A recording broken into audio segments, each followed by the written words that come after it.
蝦同埋泰式咖喱好多人都中意食，今次咧教大家做嘅就係青咖喱蝦肉扁意粉啦。用嘅咧就係 San Remo 扁意粉咧，比一般意粉粗身，每一條可以掛更加多汁。咁每一啖煙韌彈牙嘅意粉都可以有香濃嘅咖喱味啦。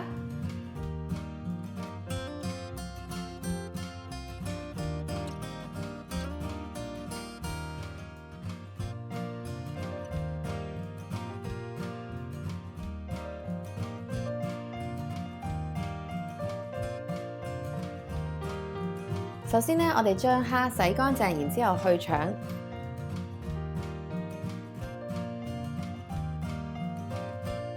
泰國茄子將佢切割，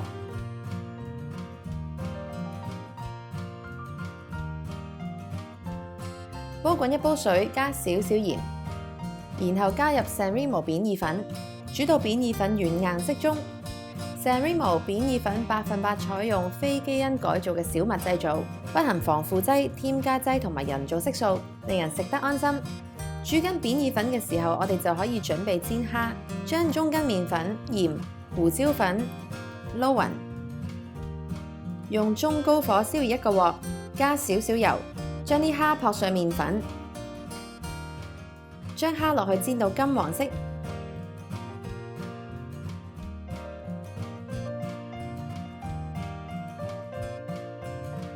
就可以夾起備用啦。用同一隻鑊加少少油，爆香切碎咗嘅蒜頭、乾葱同埋指天椒，加埋青咖喱，大約煮1分鐘，然後加埋茄子炒勻，加入椰漿、青檸汁、椰糖同埋魚露，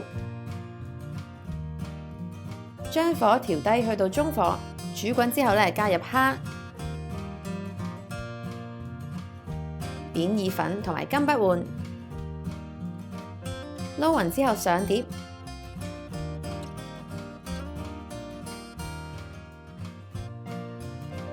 最後咧灑上花生碎同埋芫茜碎就完成啦。